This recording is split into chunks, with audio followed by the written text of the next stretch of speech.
Hello मेरे प्यारे बच्चों, जय हिंद। मैं विनय यादव आप सभी का स्वागत करता हूं अपने प्यारे से क्यूट से चैनल कैरियर एकेडमी कुंडा पर। तो मेरे बच्चा पार्टी, जैसा कि आपको पता है कि हम लोग सीरीज स्टार्ट कर चुके हैं क्रैश कोर्स की, और उसी सीरीज में हम लोग फिजिक्स में परावर्तन पूरा पढ़ रखा है, रिफ्लेक्शन ऑफ लाइट परावर्तन पूरा पढ़ रखा है।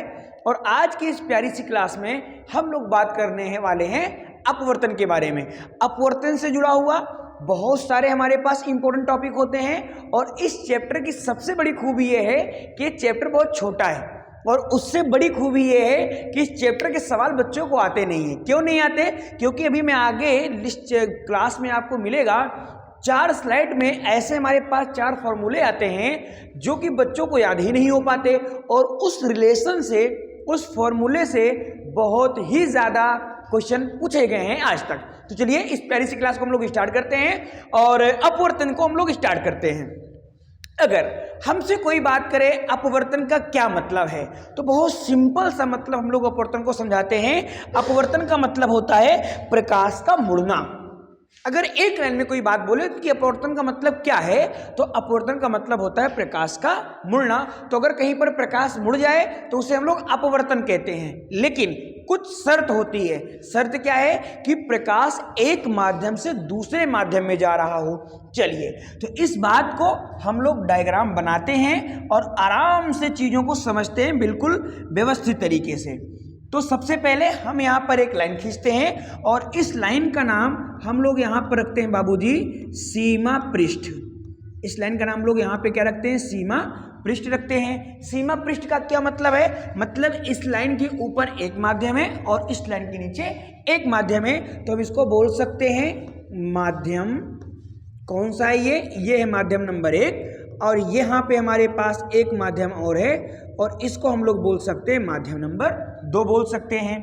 अब यहाँ पर हमने एक लाइन और खींची है जो कि डॉट है, और इसका कलर भी हमने चेंज कर रखा है।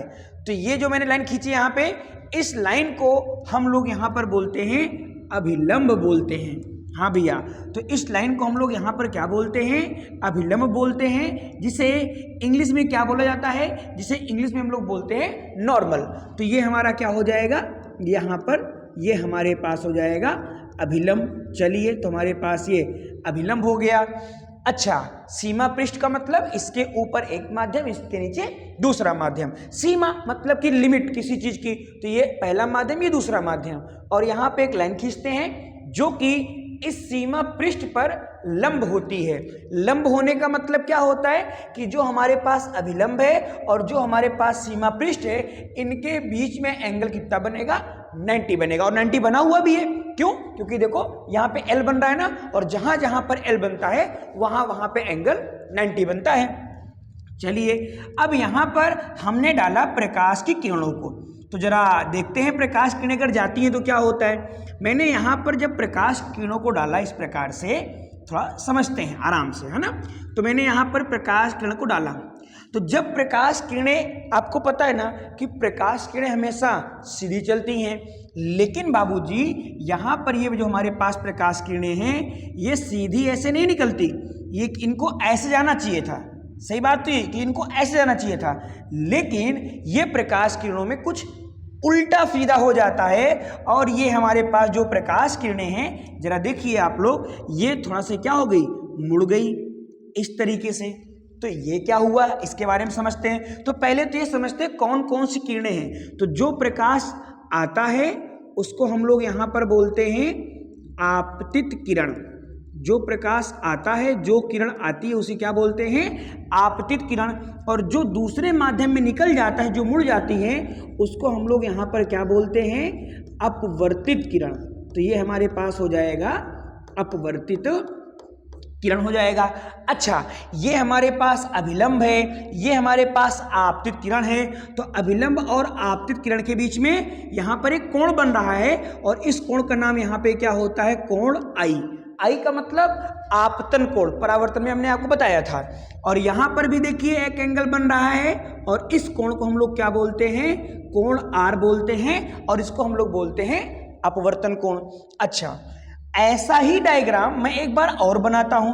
जरा फिर से हम लोग इसको जरा समझ लेते हैं। देखो ये हमारे पास यहाँ पर हो गया सीमा पृष्ठ, ये हमारी लाइन है, ये क्या हमारे पास सीमा पृष्ठ हो गई। उसके बाद डॉटेड लाइन हम लोग यहाँ पर बना देते हैं, ठीक है। तो ये हमारे पास जो डॉटेड लाइन है ये इसका क्या है, अभिलंब है। फिर यहाँ पे हम लोग एक प्रकाश की किरण को डालेंगे। जब प्रकाश की किरण को आप लोग यहाँ पे डालेंगे तो सिंपल सी बात है भाई, तो अब की बार मैंने माध्यम अलग अलग कर दिया, ठीक है। मान लीजिए यहाँ पे हमारे पास एक माध्यम है और इस माध्यम का नाम है हमारे पास मान लीजिए ए, और यहाँ पे हमारे पास एक माध्यम है और इस माध्यम का नाम है हमारे पास बी। तो जब यहाँ पर प्रकाश किरणें जाएंगी तो इनको तो ऐसे आई मान लो ये। अब ये बातें हमें बहुत अच्छे से पता हो चुकी हैं कि जब प्रकाश किरणें क्या होता है हमेशा सीधी चलती हैं, तो इन प्रकाश किरणों को भी सीधा चलना चाहिए था। लेकिन बाबूजी यहाँ पे यही चीज तो उल्टा हो रहा है, प्रकाश किरणें सीधी जा ही नहीं पा रही हैं, या तो प्रकाश किरणें अभिलंब की ओर झुक जाती हैं या अभिलंब से दूर हट जाती हैं। तो मैंने ऐसा माना कि हो सकता है प्रकाश किरण हमारी ऐसे निकल रही हो, इसको मैं डॉट से नहीं बनाना चाहता हूं, कंप्लीट लाइन बनाते हैं, तो हो सकता है हमारे पास प्रकाश किरण ऐसे निकल जाए। ओके, अब आपने क्या देखा, यहां पर सीमा पृष्ठ था और यहां पर भी हमारे पास ये क्या है, सीमा पृष्ठ है। तो ये हमारे पास हो जाएगा भैया जी यहां पर सीमा पृष्ठ हो गया। सीमा पृष्ठ क्या है, जो दो माध्यमों को अलग अलग करता है। तो इसका मतलब इसके ऊपर एक माध्यम है, इसके ऊपर दूसरा माध्यम है, तो इसको हम लोग सीमा पृष्ठ बोलेंगे।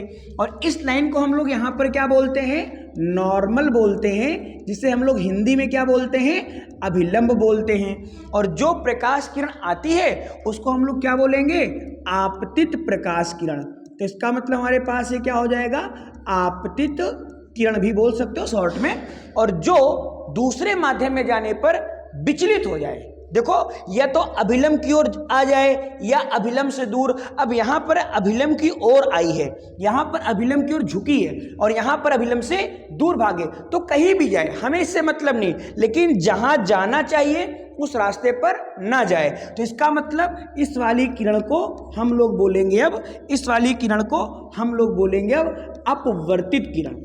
हाँ, क्या बोलेंगे, अपवर्तित किरण। तो ये हमारे पास हो जाएगा अपवर्तित किरण।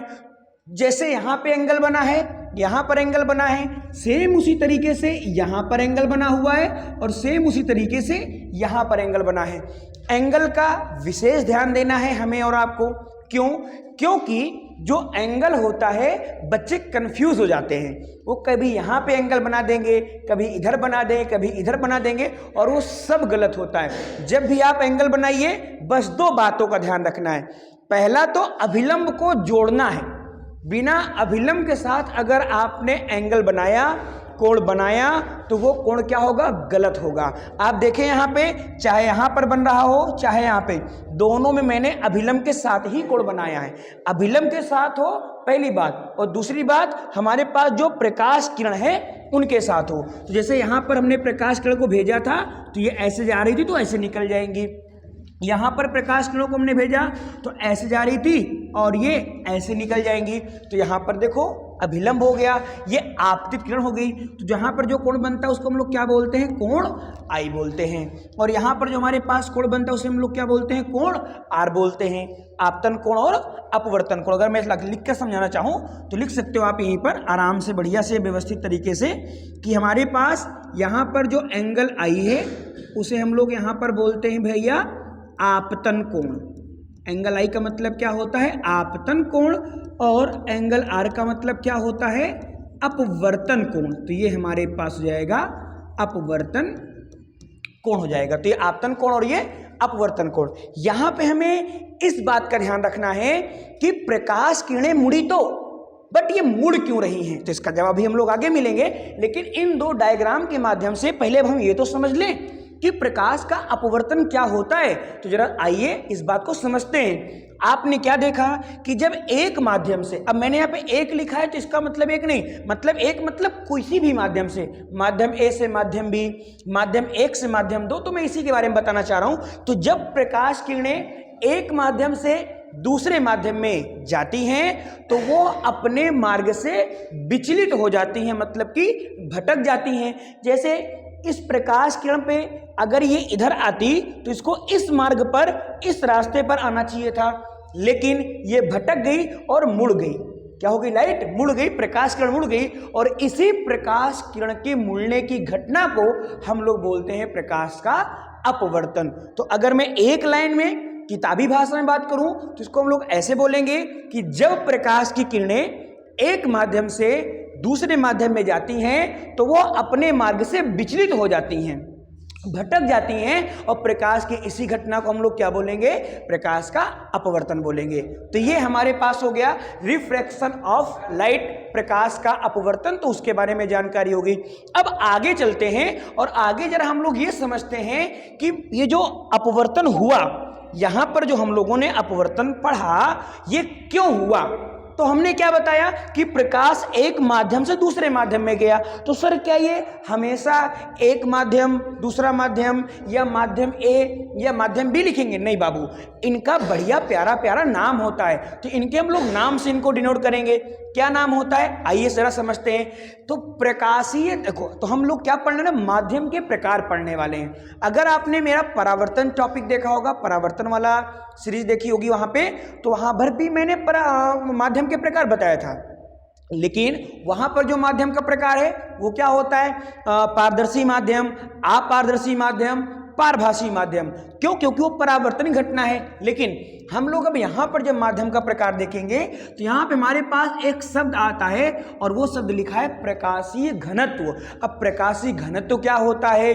और एक घनत्व और होता है जिसको हम लोग बोलते हैं द्रव्यमान घनत्व। तो पहले इन दोनों को हम समझते हैं, फिर आसान होगा हमें इसको आपको समझाने में। चलिए, तो सबसे पहले हमारे पास यहाँ पे एक शब्द आ रहा है जिसको हम लोग यहाँ पर बोल रहे हैं प्रकाशीय घनत्व, है ना भैया? हाँ, तो इसको हम लोगों ने यहाँ पे क्या बोला? प्रकाशीय घनत्व।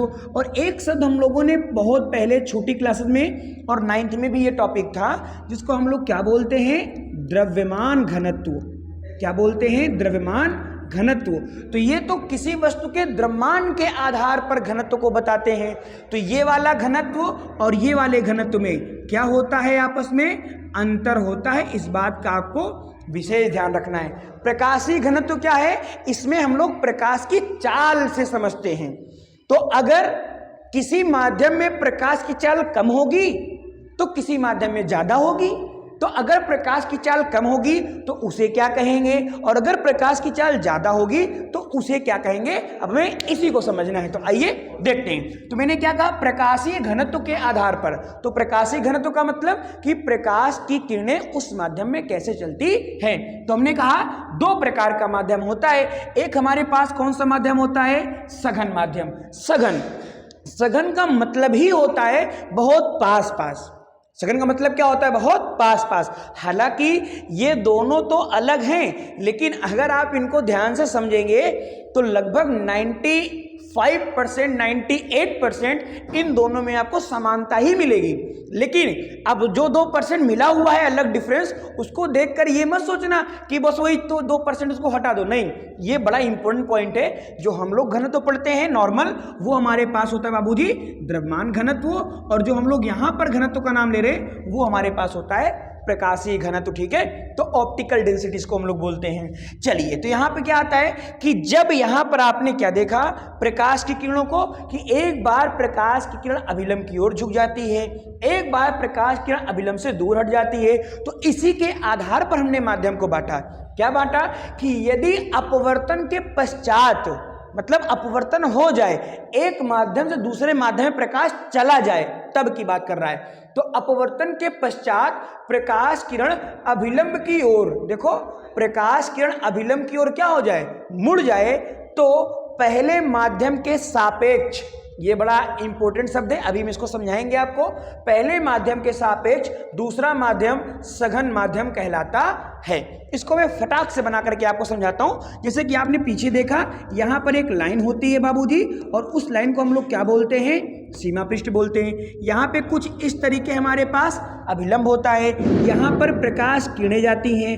अगर प्रकाश किरणें एक माध्यम से दूसरे माध्यम में जाएंगे, भैया थोड़ा से शशांक थोड़ा सा, हाँ, यदि प्रकाश किरणें एक माध्यम से दूसरे माध्यम में जाएंगी तो ये मान लो ऐसे मुड़ जाती हैं। अब देखो, इनको तो जाना चाहिए था ऐसे, लेकिन अभिलंब की ओर झुक गई, और जब अभिलंब की ओर झुकेंगी तो इसका मतलब ये हमारे पास बनेगा पहला माध्यम।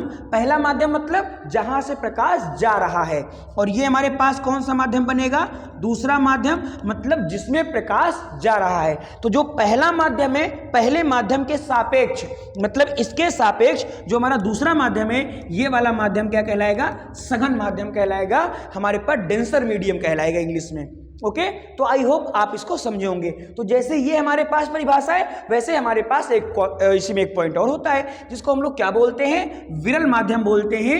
इसको हम लोग इंग्लिश में बोलते हैं रेरर मीडियम बोलते हैं। क्या होता है? देखो, कह रहा है यदि अपवर्तन के पश्चात प्रकाश किरण अभिलंब से क्या हो जाए? दूर हट जाए, अभिलंब से दूर हट जाए, तो पहले माध्यम के सापेक्ष दूसरा माध्यम क्या कहलाएगा? विरल माध्यम कहलाएगा। इसका मतलब वही सारी बातचीत, ये हमारे पास सीमा पृष्ठ है, ये हमारा अभिलंब है, और यहाँ पर हमने प्रकाश की किरणों को इसे डाला, और इन प्रकाश की किरणों को जाना चाहिए था कुछ इस पथ पर, लेकिन इधर ना जा करके ये प्रकाश किरणें इधर को निकल गई। देखो, अभिलंब ये है हमारा, दूर हट रही है, अभिलंब से दूर हट रही है, तो इसका मतलब ये वाला तो माध्यम हो जाएगा हमारा सघन, और ये वाला माध्यम हमारा क्या कहलाएगा? विरल कहलाएगा। I hope. अच्छा, यहाँ पर ये जो शब्द मिल रहा है ना आपको, सापेक्ष, तो जरा सापेक्ष को समझाता हूँ मैं आपको, देखो आराम से समझते हैं ना। तो सापेक्ष यहाँ पे लिखा हुआ है, देखो अब सापेक्ष का मतलब दो हम लोग निकालते हैं। अच्छा, एक का मतलब, सापेक्ष का मतलब होता है संबंध बताना, और एक सापेक्ष का मतलब क्या होता है? तुलना करना। मतलब कि जब कभी दो चीजों में, दो वस्तु में, किन्हीं भी दो चीजों में हम उनमें रिलेशन बताएं, हम उनका कंपैरिजन करें, तो वहां पे हम एक प्यारे शब्द सापेक्ष शब्द का यूज करेंगे, और इसीलिए यहां पे ये बताया जा रहा है। इसका मतलब एक विरल होगा, एक सघन होगा, तो बीच में क्या आएगा? सापेक्ष, कोई ज्यादा कोई कम। आपके सापेक्ष मैं आपका टीचर हूं, मेरे सापेक्ष आप मेरे स्टूडेंट हैं, मेरे प्यारे बच्चे हैं, मेरे छोटी भाई बहन हैं, तो ये चीज है, तो यहां पे हम लोग किसको यूज करेंगे? सापेक्ष का यूज करेंगे। चलिए अगली स्लाइड में चल करके देखते हैं। अपवर्तन तो हो गया, अपवर्तन हो गया, आपने पढ़ा कि मीडियम बदलने पर हुआ, लेकिन अभी तक हम ये नहीं समझ पाए कि जो अपवर्तन हुआ उसका मेन कारण क्या था। सर, तो आपने कहा सर प्रकाश किरणें मीडियम बदली तो अपवर्तन हो गया, तो क्या सर प्रकाश किरणों के अंदर भी कुछ बदलाव हुआ? हाँ भैया, तो प्रकाश किरणों के अंदर भी बदलाव होता है, और वो होता है प्रकाश की चाल का। प्रकाश की चाल का मतलब कि अगर एक माध्यम विरल है और एक माध्यम सघन है, विरल जैसे हवा, सघन जैसे पानी, तो एक माध्यम विरल हुआ और एक माध्यम सघन हुआ। तो जब प्रकाश किरणें एक माध्यम दूसरे माध्यम में जाती हैं तो उनकी जो चाल होती है ना, वो बदल जाती है। यहां पर मैंने ये बात लिखा है कि अपवर्तन का जो कारण है हमारे पास, वो क्या है? प्रकाश की चाल है। क्यों? क्योंकि अलग अलग माध्यम में प्रकाश की चाल अलग अलग होती है, तो यही रीजन है, और कोई रीजन नहीं है। फिर कह रहा है अच्छा सघन माध्यम, इसको आप ऐसे याद रखना, ठीक है? सघन माध्यम के मतलब उसके पार्टिकल बहुत पास पास होंगे। हालांकि मुझे इस एग्जाम्पल से इस बात को नहीं समझाना चाहिए, लेकिन फिर भी ये एग्जाम्पल बड़ा सुटेबल होता है इसके लिए। तो जब कण पास पास होते हैं उसे बोलते हैं सघन। और सोचो, अगर कोई चीज पास पास है तो किसी चीज को चलने में दिक्कत होगी। सपोज दैट, मान लो अगर मैं आपको किसी पानी में बोलूं चलना है, और फिर मैं बोलूं नॉर्मल बिना मतलब हवा में ऐसे चलना है, सड़क पर चलना है, तो आप जरा बताइए, पानी में चलने में आपको ज्यादा दिक्कत होगी और हवा में चलने में कम दिक्कत होगी। तो वही बात यहां बोल रहा है कि प्रकाश की चाल सघन माध्यम में क्या होती है? कम होती है, और विरल माध्यम में क्या होती है? ज्यादा होती है, अधिक होती है। इस बात को ध्यान रखना है। विरल माध्यम का मतलब हवा ज्यादा होगी, सघन माध्यम का मतलब पानी, कांच, द्रव, कोई सा और मान लो कोई शराब का शीरा हो गया, हीरा हो गया, केरोसिन हो गया, तो ये सब हमारे पास क्या कहलाएंगे? सघन माध्यम कहलाएंगे, वायु के सापेक्ष। ठीक है, आगे आता है अपवर्तनांक के प्रकार। बड़ा इंपॉर्टेंट पार्ट है, आता भी एग्जाम में। तो अपवर्तनांक हमारे पास कितने प्रकार के? दो प्रकार के होते हैं। एक हमारे पास होता है सापेक्ष अपवर्तनांक, और एक हमारे पास होता है निरपेक्ष अपवर्तनांक। क्या होता है सापेक्ष अपवर्तनांक? बहुत सिंपल होता है। आराम समझते हैं। देखिए जैसे कि आपने यहाँ पर एक डायग्राम बनाया, ठीक है, चलिए थोड़ा कलरफुल कलर देते हैं हम लोग। मान लीजिए हमारे पास यहाँ पे एक डायग्राम है, उसके बाद यहाँ पे मैंने एक बना दिया परपेंडिकुलर, तो ये हमारे पास हमारा क्या हो जाएगा, परपेंडिकुलर हो जाएगा। थोड़ा सा बनाते हैं, ये हमारा परपेंडिकुलर हो जाएगा। अब मैं क्या करता हूँ, मैं थोड़ा सा इसको दो डायग्राम बना देता हूँ तो थोड़ा ज़्यादा अच्छा होगा। सेलेक्ट तो ऐसे होगा नहीं, नहीं होगा, हिलेगा, चलिए कोई बात नहीं। तो हम लोग यहाँ पर इसके बारे में बात कर लेते हैं थोड़ा से। तो ये हमारे पास ऐसा है। अब जब यहाँ पर प्रकाश किरणों को हम लोग भेजेंगे ऐसे, तो आपको पता है कि प्रकाश किरणें तो अभिलंब की ओर झुक जाएंगी, या मान लो अगर हमारे पास ऐसा ही कोई डायग्राम है तो प्रकाश किरणें क्या हो सकती हैं, अभिलंब से दूर भी हट सकती हैं। तो ये तो हो जाएगा अपवर्तन। क्या हो जाएगा यहाँ पे हमारे पास, अपवर्तन हो जाएगा।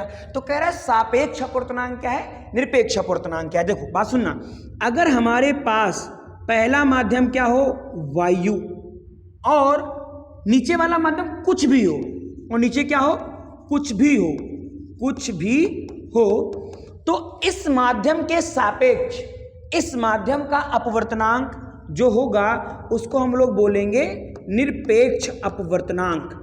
क्या बोलेंगे, निरपेक्ष अपवर्तनांक। लेकिन अगर मान लो नीचे क्या हो, मान लो ऊपर कुछ भी हो, ऊपर क्या हो, कुछ भी हो, और नीचे हमारे पास चाहे वायु हो, मतलब यहाँ पे ऐसे बताते हैं, कुछ भी हो मतलब समझते हो, बस एक शर्त है, वायु ना हो, वायु ना हो, और यहाँ पे याद रखना वायु ही हो। तो यहाँ पर सिर्फ वायु होनी चाहिए, तो दूसरे माध्यम का अपवर्तनांक निरपेक्ष अपवर्तनांक कहलाएगा। और अगर वायु नहीं है तो जो दूसरे माध्यम का अपवर्तनांक होगा वो कैसा अपवर्तनांक कहलाएगा, वायु ना हो तो ये हमारे पास कहलाएगा सापेक्ष अपवर्तनांक। क्या कहलाएगा भैया, सापेक्ष अपवर्तनांक कहलाएगा यहाँ पे, ठीक है। तो सापेक्ष अपवर्तनांक कब होता है, जब पहला माध्यम वायु ना हो तो उसको बोलेंगे, दूसरे वाले माध्यम को सापेक्ष अपवर्तनांक। और अगर पहला ही माध्यम वायु हो जाए तो दूसरे वाले माध्यम क्या बोलेंगे, निरपेक्ष अपवर्तनांक बोलेंगे। तो यहाँ पर हमने इन दोनों में इसी चीज को यहाँ पर मैंने आपको समझाया है। तो एक सापेक्ष हो गया और एक हमारे पास निरपेक्ष हो गया। आइए, बड़ा इंपॉर्टेंट आता है भाई, वेरी इंपॉर्टेंट। जितना इंपॉर्टेंट प्रकाश के परावर्तन का नियम है उससे भी ज्यादा हमारे पास इंपॉर्टेंट होता है प्रकाश के अपवर्तन का नियम, ठीक है। बहुत इंपॉर्टेंट होता है और बहुत सिंपल भी है, कोई बहुत बड़ी चीज नहीं है। देखिए आइए समझते हैं बहुत प्यार से, आराम से। यहाँ पे आपको पता है सबसे पहले हमारे पास क्या होता है, सीमा पृष्ठ होता है, ठीक है। लाइन सीधी, चलो ठीक है। तो हमारे पास यहाँ पे एक सीमा पृष्ठ आ गया, और ये बात तो आपको पता होनी चाहिए कि सीमा पृष्ठ क्या होता है, पता है कि नहीं, हाँ पता तो होना ही चाहिए। सीमा पृष्ठ का मतलब जो दो माध्यमों क्या करता है, अलग अलग करता है, उसको हम लोग यहाँ पे क्या बोलते हैं, सीमा पृष्ठ बोलते हैं। थोड़ा सा को मैं मोटा कर देता हूँ ताकि अच्छा लगे। हाँ, तो ये हमारे पास सीमा पृष्ठ हो गया। उसके बाद यहाँ पे हमें क्या बनाना पड़ेगा, नॉर्मल खींचना पड़ेगा। तो मैंने यहाँ पर एक इस बिल्कुल सिंपल सा ये नॉर्मल मैंने बना दिया। अच्छा, फिर क्या होगा, यहाँ पर प्रकाश किरणें आएंगी। जब प्रकाश किरणें आएंगी तो आपको पता है कि ये किरणें कुछ इस तरीके से आती हैं। देखो ये किरणें मान लो ऐसे आई, ठीक है, और इसको थोड़ा सा मोटा कर लेते हैं, थोड़ा ज़्यादा पतला हो रहा है ये। तो यहाँ पे हमारे पास कुछ इस तरीके प्रकाश किरणें आई और मान लो कुछ ऐसे निकल गई। हमें से नहीं मतलब है कि कैसे निकली, बस ऐसे निकल गई, और ये इसको ऐसे जाना चाहिए था। अब जरा देखिए यहाँ पे क्या हुआ, यहाँ पे अपवर्तन हो गया। ये प्रकाश किरणें आ रही हैं तो इनको ऐसे बनाएंगे, ये यहाँ से निकल रही तो इसको तीर बनाना पड़ेगा ताकि अगला समझ सके ना यार कि वो कौन सी किरणें आपतित हैं और कौन सी अपवर्तित हैं। और यहाँ पर हमने एक एंगल बनाया, इस एंगल का नाम क्या है, आई, और यहाँ पर भी एक एंगल बनेगा, उस एंगल का नाम क्या है हमारे पास, आर है, ठीक है। चलिए तो हम आपको बातों को समझते हैं, आगे चलते हैं। इसी घटना को हम लोग क्या बोलते हैं, क्या नाम से, प्रकाश के अपवर्तन का पहला नियम। ये क्या होता है, देखो जो प्रकाश किरणें आती हैं उनको हम लोग क्या बोलते हैं, जो प्रकाश किरणें हमारे पास आती हैं उनको हम लोग बोलते हैं आपतित किरण। क्या बोलते हैं, आपतित किरण। और जो प्रकाश किरण निकलती हैं इनको हम लोग बोलते हैं अपवर्तित किरण। इनको हम लोग क्या बोलते हैं, अपवर्तित किरण बोलते हैं। तो आपतित किरण, अपवर्तित किरण, और इस वाले बिंदु का नाम हमारे पास होता है जिसको हम लोग बोलते हैं आपतन बिंदु।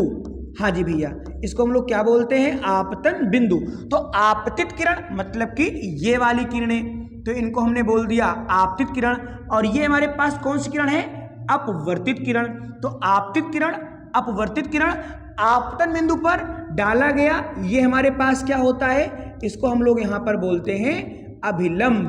तो आपतित किरण, अपवर्तित किरण, आपतन बिंदु पर डाला गया अभिलंब, तीन हो गए ना। तीनों एक ही तल पर होते हैं, तीनों क्या होते हैं? एक ही तल पर होते हैं। अब ये जो एक ही तल वाली कहानी है ये बड़ी इंटरेस्टिंग है।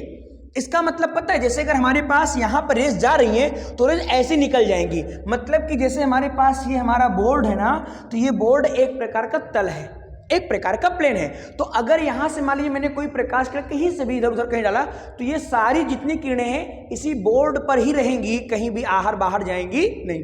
देखो यहां पे लिखा है, क्या लिखा है? आपतित किरण। देखो क्या लिखा है? आपतित किरण। और क्या लिखा है?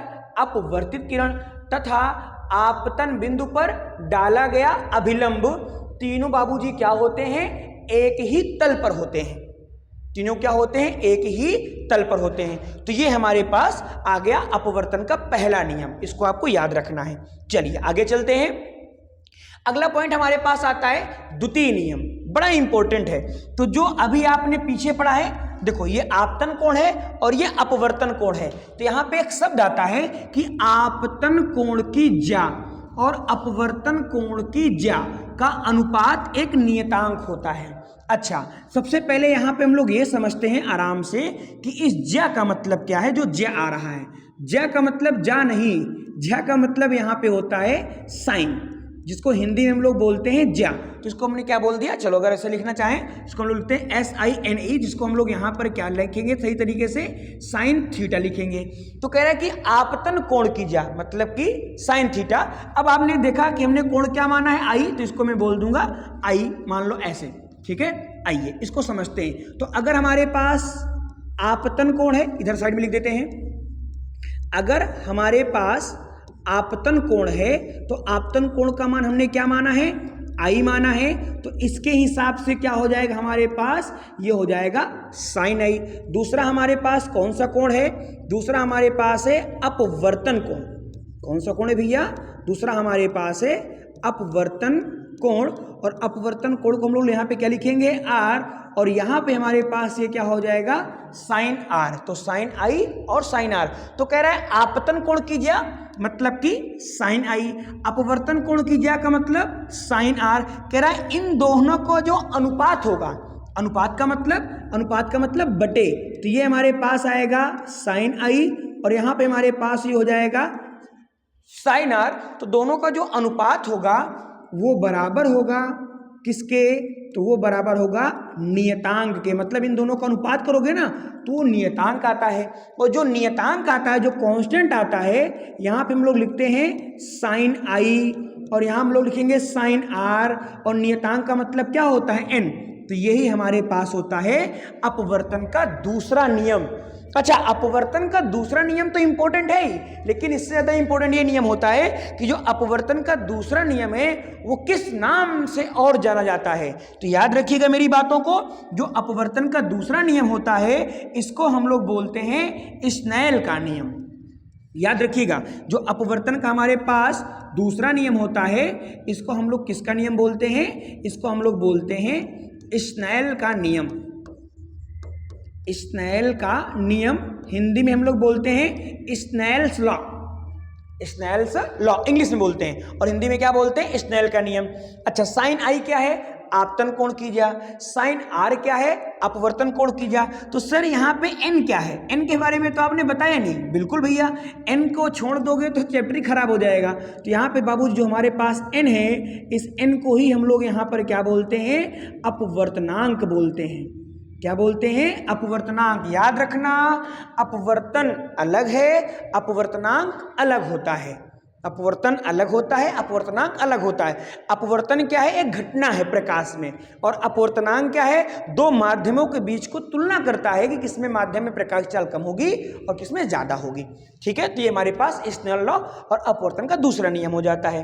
आगे आते हैं। आगे कह रहा है कांच की स्लैब के कारण प्रकाश का अपवर्तन।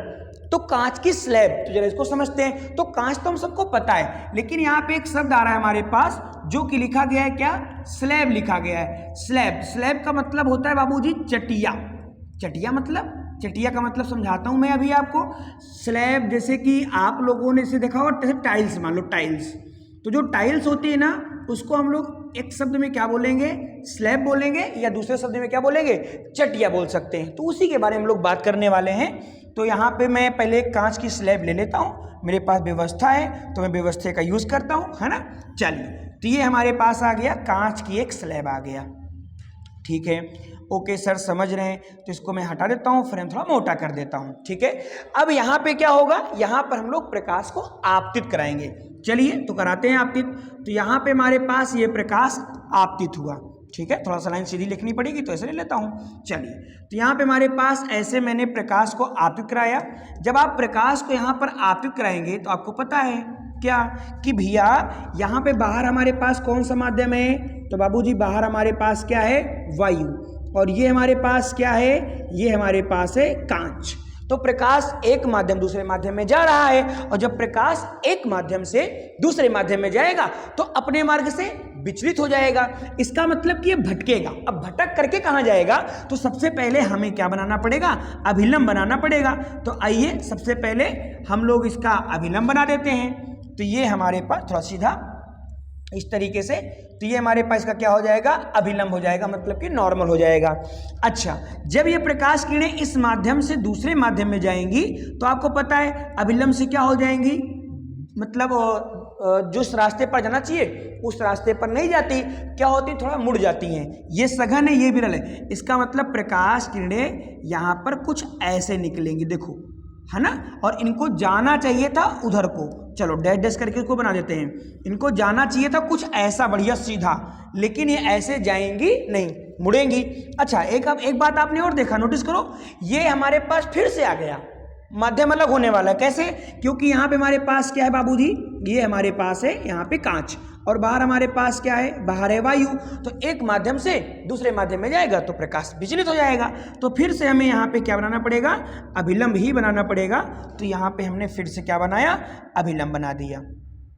अच्छा, अब की बार जरा देखिए आप लोग, अब की बार क्या है, ये सघन है और ये क्या विरल, तो क्या अभिलंब से दूर हटेगा। तो जब अभिलंब से दूर हटेगा तो जरा देख लेते हैं क्या होने वाला है, ठीक है। आइए, तो बहुत प्यार से ये इसको हम लोग इधर को निकालेंगे, तो हमारे पास यहाँ पे येलो, तो यहाँ पे ये थोड़ा सा ऐसे निकलेगा और ऐसे निकलते हुए चला जाएगा, ठीक है। तो ये हमारे पास प्रकाश, थोड़ा सा सीधा करना पड़ेगा हमको, ऐसे, ये हमारे पास प्रकाश ऐसे निकल जाएगा। देखो देखो देखो देखो, सबसे पहले यहाँ पर प्रकाश आता है, तो जब प्रकाश आता है तो उसको हम लोग यहाँ पर क्या बोलेंगे, उसको हम लोग यहाँ पर बोलेंगे आपतित प्रकाश की किरण, या सिंपल सा क्या बोलेंगे इसको हम लोग, आपतित किरण। क्या बोलेंगे भैया जी, आपतित किरण। तो ये हमारे पास आपतित किरण हो गई। जब प्रकाश यहाँ पे आया और मुड़ेगा तो आपको पता है कि मुड़ने वाले प्रकाश को हम लोग क्या बोलते हैं, अपवर्तित किरण। तो इसका मतलब जो ये वाले पास प्रकाश हमारे पास है, प्रकाश की किरण है, इसको हम लोग क्या बोलेंगे, यहाँ पे अपवर्तित प्रकाश की किरण बोलेंगे। तो हमारे पास हो जाएगा अपवर्तित किरण हो जाएगा। अच्छा, ये उसके बाद देखो एक बार और हुआ है, एक बार और अपवर्तन हुआ है, तो यहाँ पे इस किरण का नाम हो जाता है निर्गत किरण। क्या हो जाता है, निर्गत किरण। इसको थोड़ा अलग कलर से लिख देते हैं, ठीक है। तो इस किरण का नाम यहाँ पे हम लोग क्या रखते हैं, निर्गत किरण। तो ये हमारे पास, पेन ही चेंज कर देता हूँ, बात ही खत्म कर देता हूँ। चलिए, तो इस किरण का नाम हम लोगों ने यहाँ पे क्या रखा है, इस किरण का नाम हम लोगों ने रखा है निर्गत किरण। तो ये हमारे पास क्या हो जाएगी, निर्गत किरण। ये निर्गत किरण है, ये अपवर्तित किरण है, और ये कैसी किरण है, आपतित किरण है। अच्छा, जैसे सर अब सर एंगल जरा बना के समझाइए। तो यहाँ पे एंगल हमारे पास पहले क्या बनता था, एंगल आई, और यहाँ पे एंगल क्या बनता था, एंगल आर। तो यहाँ पर हमारे पास क्या बनेगा, एंगल आर। और देखो यहाँ पर भी तो अभिलंब बना हुआ है ना, तो यहाँ पर भी एंगल बनेगा। तो जनरली ये दोनों एंगल आपस में क्या होते हैं, बराबर होते हैं। तो इसको भी हम लोग आर या आर डैश भी आप बन के अभी समझा सकते हैं। लेकिन ये निर्गत किरण है और ये हमारा अभिलंब है, और निर्गत किरण और अभिलंब के बीच में कौन सा कोण बनेगा, तो यहाँ बाबूजी दूसरा कोण बनता है, और यहाँ पे हम लोग उसको बोलते हैं ई। तो ये आई आर, इसको आप लोग आर डैश भी मान सकते हैं, ठीक है। और ये हमारे पास क्या हो जाएगा, ई हो जाएगा। अच्छा, आपने देखा कि इस प्रकाश किरण को ऐसे जाना चाहिए था, बट ऐसे ये प्रकाश किरण गई नहीं, ये ऐसे ना जाकर के ये 2 बार इसका अपवर्तन हो गया। देखो, एक बार तो इसका इस वाले पॉइंट पर अपवर्तन हुआ, एक बार इसका इस वाले पॉइंट पर अपवर्तन हुआ, तो इन दोनों पॉइंट पर ये अपवर्तित हुई है, 2 बार मुड़ी है। एक बार इधर को मुड़ी, एक बार फिर इधर को मुड़ गई। देखो, एक बार इधर को, एक बार इधर को, 2 बार। तो जब प्रकाश किरण 2 बार मुड़ी, इसका मतलब 2 बार अपवर्तन हुआ। याद रखना, कांच की प्लेट में कितनी बार अपवर्तन होता है? 2 बार अपवर्तन होता है, 2 बार अपवर्तन होता है। इंपॉर्टेंट है, ठीक है, कई बार बच्चे से मिस कर देते हैं, तो याद रखिएगा।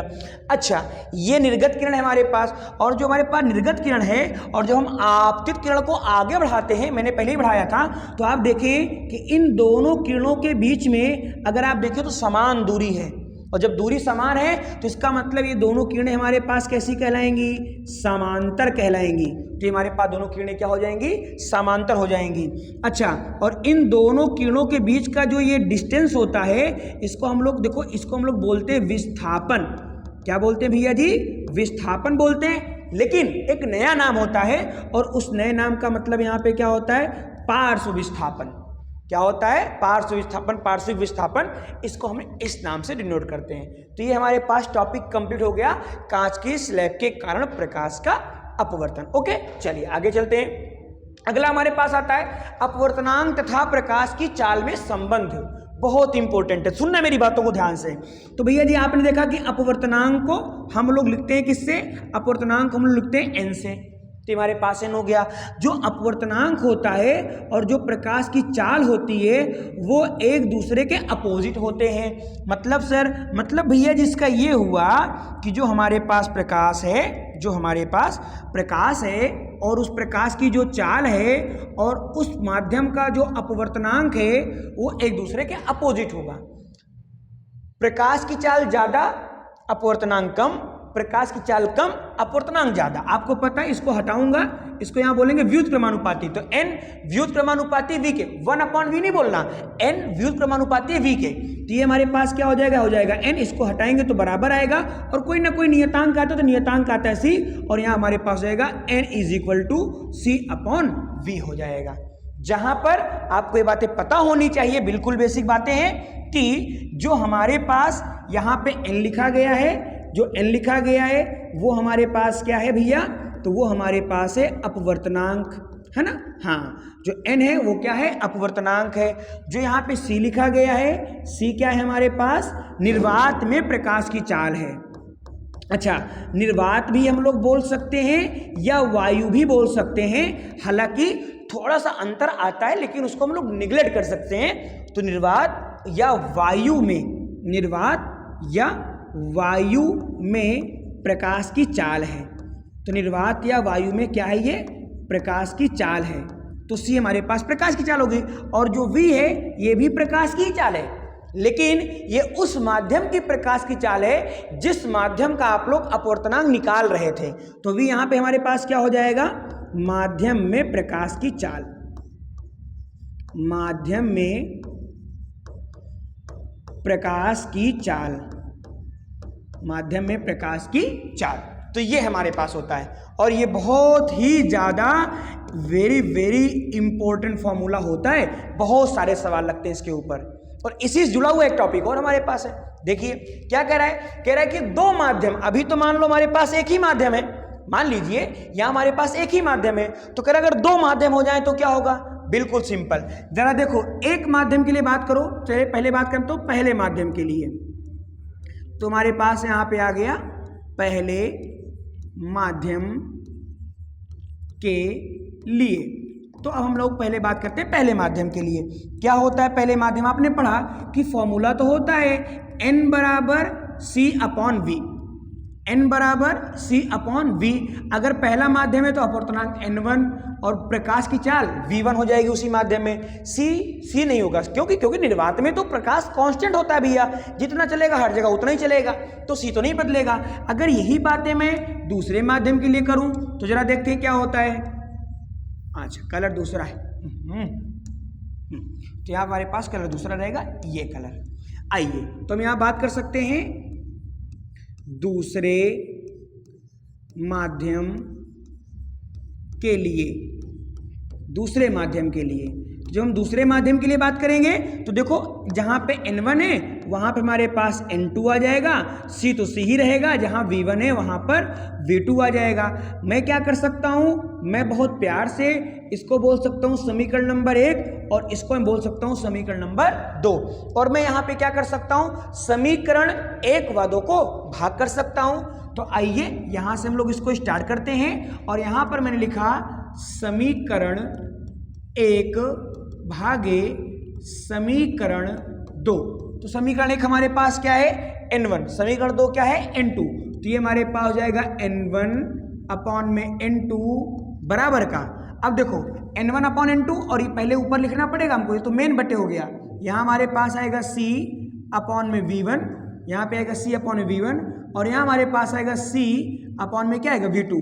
आपको पता है कि ये भाग लिखा है तो इसका मतलब ऊपर जाके पलट जाएगा। तो ये हमारे पास N1 अपॉन में N2 इज इक्वल टू ये हमारे पास बनेगा C अपॉन में V1 और ये पलटा हो जाएगा तो ये हमारे पास बनेगा V2 अपॉन का C और C से C क्या हो जाएगा, कट जाएगा।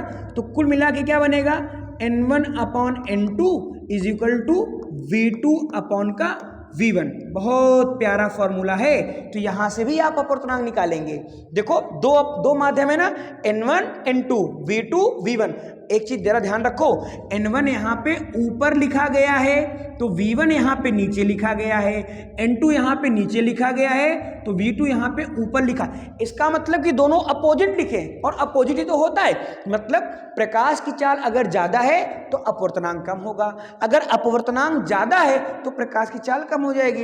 इतना सिंपल सा है ना। आगे आते हैं। आगे हमारे पास क्या है, प्रकाश की चाल तथा तरंग दैर्घ्य में क्या संबंध होता है।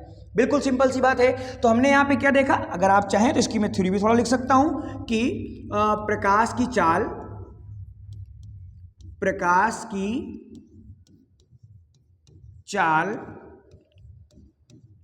तरंग दैर्घ्य के अनुक्रमानुपाती होती है, अनुक्रमानुपाती होती हैं या होती है।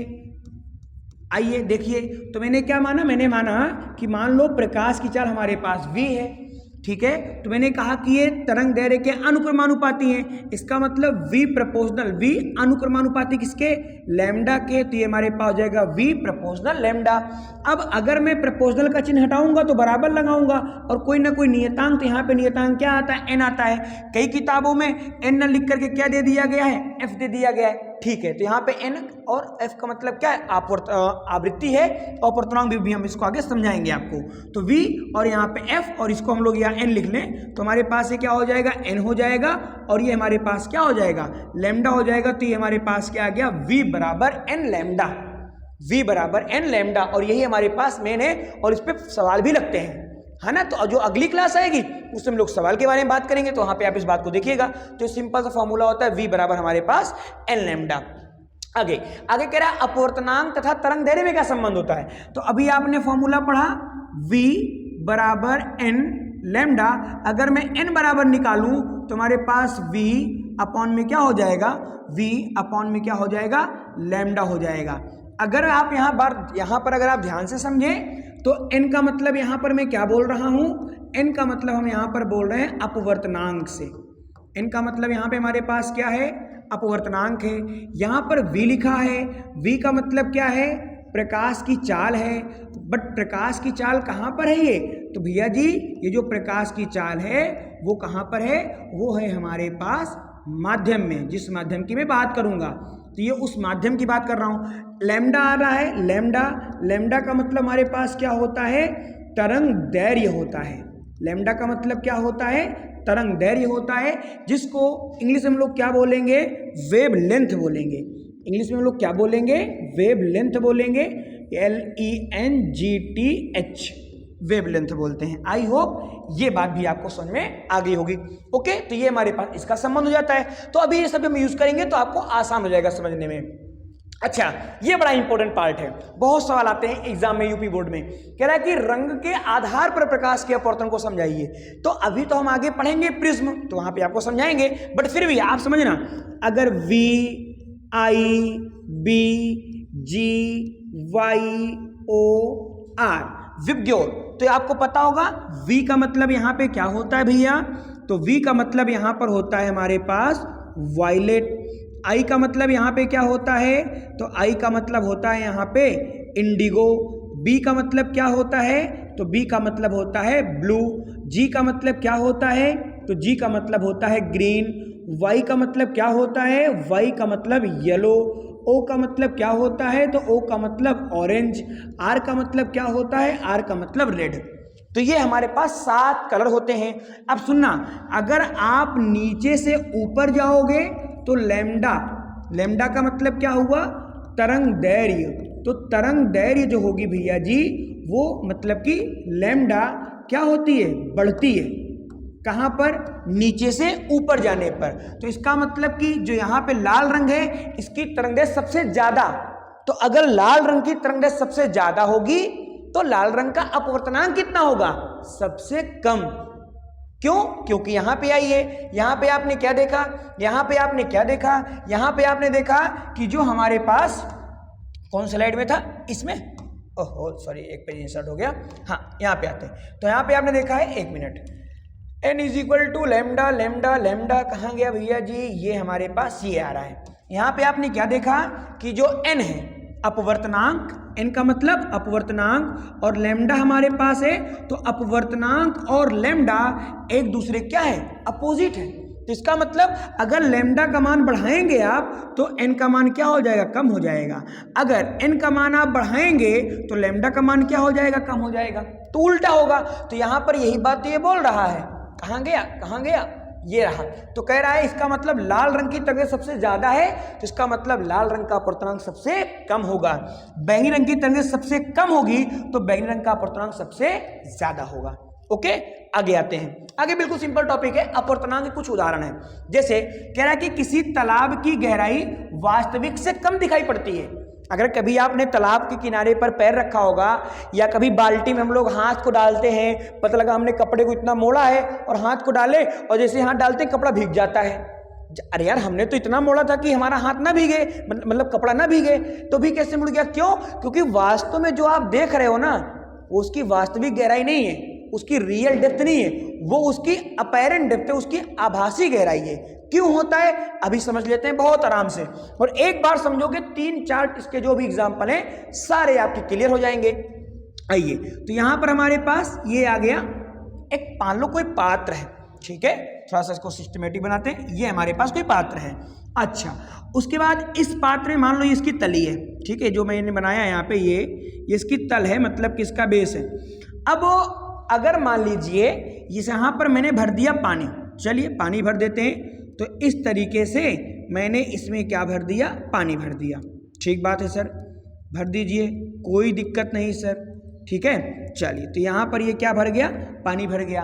अब दिमाग लगाना, अगर मान लो मैं से कुछ समझा रहा हूँ आपको, जैसे कि मान लो ये हमारे पास जो मैंने रेड से ही बनाया है, ये इसका बेस तल है। तो भैया अगर आप यहाँ से देख रहे हो, मान लो इसको ऐसे, ठीक है, तो अगर आप इसको देख रहे हो तो आपको इसमें पानी भरा हुआ है, तो ये तली ऊपर उठेगी। देखो कैसे उठेगी, आपने अभी पढ़ा है, सब कुछ आपने पढ़ा है। आपने क्या पढ़ा, ऐसे मान लो यहाँ से प्रकाश किरणें निकली होंगी, बिल्कुल सही बात है भाई, निकलेंगी। तो यहाँ से प्रकाश किरण निकली तो मान लो कहाँ चली गई, एक प्रकाश किरण तो मान लो मैंने कहाँ भेज दी, सीधे ऊपर भेज दिया।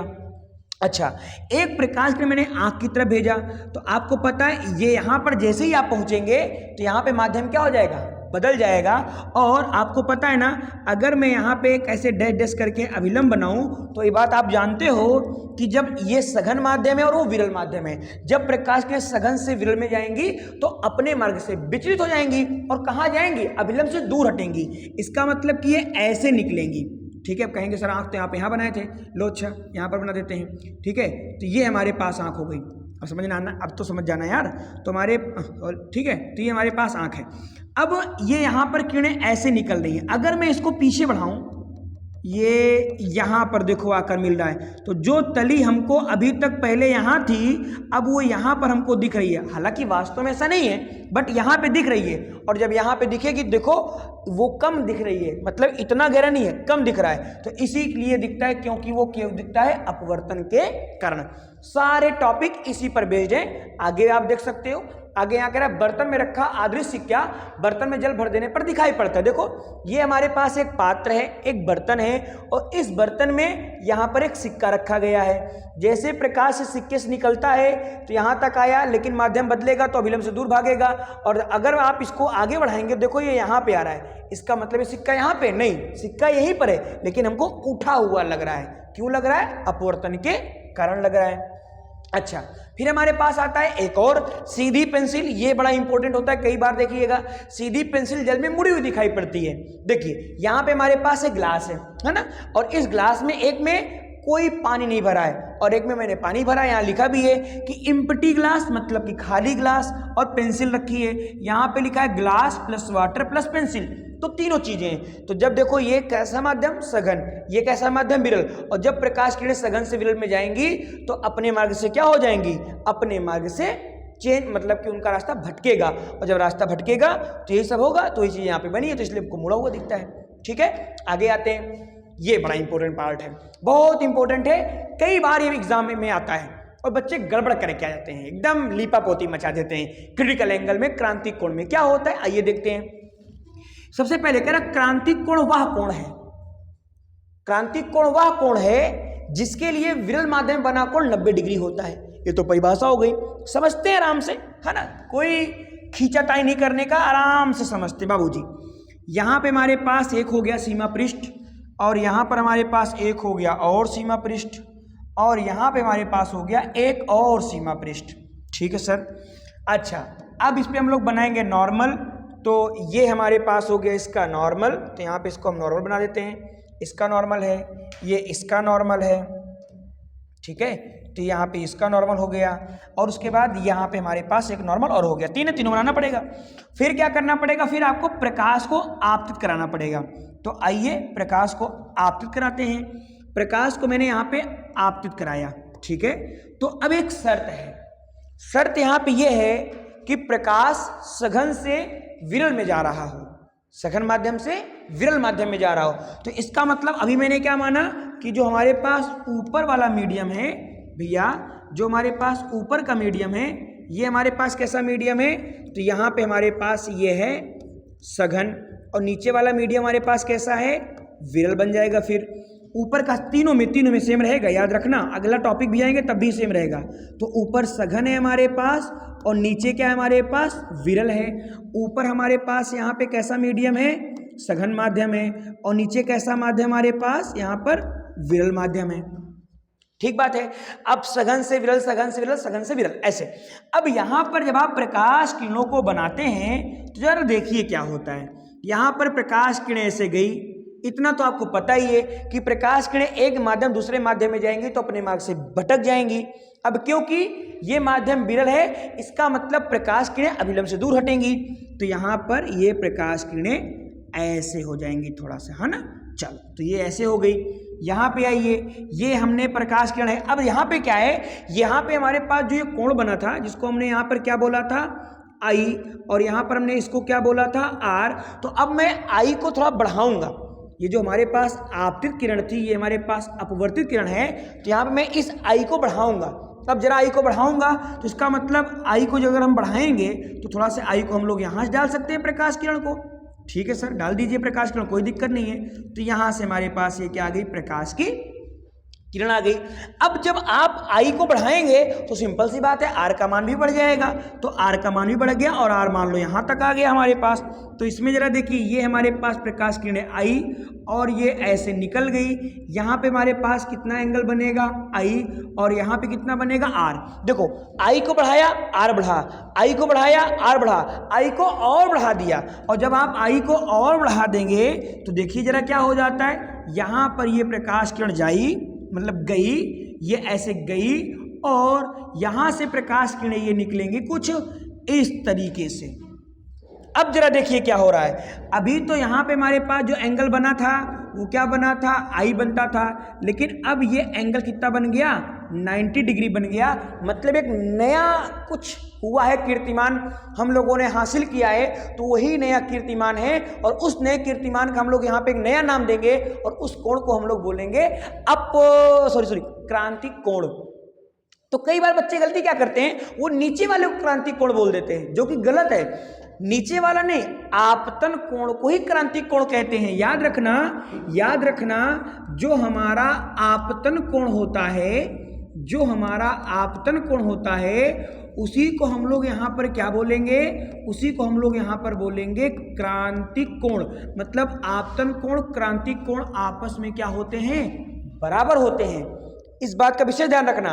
तो इसका मतलब ये जो आई है यही यहाँ पे क्या है, हमारे पास क्रांतिक कोण है और क्रांतिक कोण को सी से लिखा जाता है। अब जरा देख लेते हैं इसकी परिभाषा क्या बन रही है। तो ये तो परिभाषा बनी क्या, कि यदि आपतन कोण के मान को बढ़ाते जाएं तो विरल माध्यम में जो प्रकाश जा रहा था वो विरल माध्यम में ना जा करके अपवर्तन कोण कितना बनाता है, 90 डिग्री बनाता है। तो जिस आपतन कोण पर अपवर्तन कोण 90 डिग्री हो जाता है, उसी आपतन कोण को हम लोग बोलते हैं क्रांतिक कोण, क्रिटिकल एंगल बोलते हैं। तो क्रांतिक कोण क्या हुआ, आई होप मेरी बात आप लोग समझ गए होंगे। तो ये हमारे पास होता है। फिर एक बच्चे के दिमाग में खुराफात आया, उसने कहा सर अभी तक आप बढ़ाते जा रहे थे, जगह मेरे पास अभी और है, मैं और बढ़ाना चाहता हूं। तो आ जाइए अगली स्लाइड में फिर और थोड़ा सा बढ़ाकर देख ही लेते हैं आखिर क्या हो जाता है हमारे पास। तो सबसे पहले तो हम बनाएंगे सीमा पृष्ठ। तो यहाँ पे हमारे पास ये क्या हो गया, सीमा पृष्ठ हो गया। ओके सर, ठीक है। अब उसके बाद सीमा पृष्ठ बनाने के बाद यहाँ पर आपको बनाना पड़ेगा नॉर्मल। तो ये हमारे पास का क्या हो जाएगा, नॉर्मल हो जाएगा। वही बात है जो बाबूजी भी बोल रहे थे कि अभी मुझे और बढ़ाना है प्रकाश किरणों को। तो यहाँ से प्रकाश किरणें ऐसे आएंगी, ठीक है। हाँ, तो हमारे पास यहाँ पर ये प्रकाश किरणें ऐसे आई और अब ये प्रकाश किरणों को आपने और बढ़ा दिया तो ये प्रकाश किरणें ऐसे निकल गई। हाय राम राम राम, ऐसे कैसे हो सकता है? अरे बिल्कुल हो सकता है भाई, बिल्कुल हो सकता है। ऐसा हो सकता नहीं, ऐसा होता है। तो यहाँ पर ये हमारे पास एंगल जो बनेगा इसको हम लोग क्या बोलेंगे, आई। और यहाँ पर जो हमारे पास एंगल बनेगा उसको हम क्या बोलेंगे, आर। और अगर आप यहाँ पर ध्यान से देखें तो यहाँ पर प्रकाश का परावर्तन हो रहा है। क्यों? जिस माध्यम से प्रकाश किरणें आई उसी माध्यम में वापस लौट गई। याद रखना, पहला माध्यम हमेशा सघन होना चाहिए और दूसरा माध्यम हमेशा विरल होना चाहिए। पहला माध्यम हमेशा सघन होना चाहिए, दूसरा माध्यम हमेशा विरल होना चाहिए। ये पूर्ण आंतरिक और क्रांतिक कोण के लिए शर्त है। याद रखना, अगर यहाँ पे लिखा हो तो मैं डिटेल में समझा दूंगा, ठीक है। लिखा है आगे, मैं समझाता हूँ अभी आपको। तो ये इसकी पूरी डिटेल है। तो यहाँ पे जब प्रकाश किरणें आप सघन माध्यम से विरल माध्यम में डाल रहे हो और आपतन कोण का मान, याद रखिएगा, आपतन कोण का मान, आपतन कोण है और एक हमारे पास होता है क्रांतिक कोण। एक होता है आपतन कोण और एक होता है हमारे पास क्रांतिक कोण। इनमें दोनों में से एक बड़ा होता है। आपतन कोण क्या होता है, बड़ा होता है। आपतन कोण बड़ा हो जाएगा तो क्रांतिक कोण छोटा होगा, तो घटना घटेगी। और प्रकाश सघन माध्यम से विरल माध्यम में जाएगा तभी घटना घटेगी पूर्ण आंतरिक परावर्तन की, नहीं तो नहीं घटेगी। ओके, चलिए आगे देखते हैं।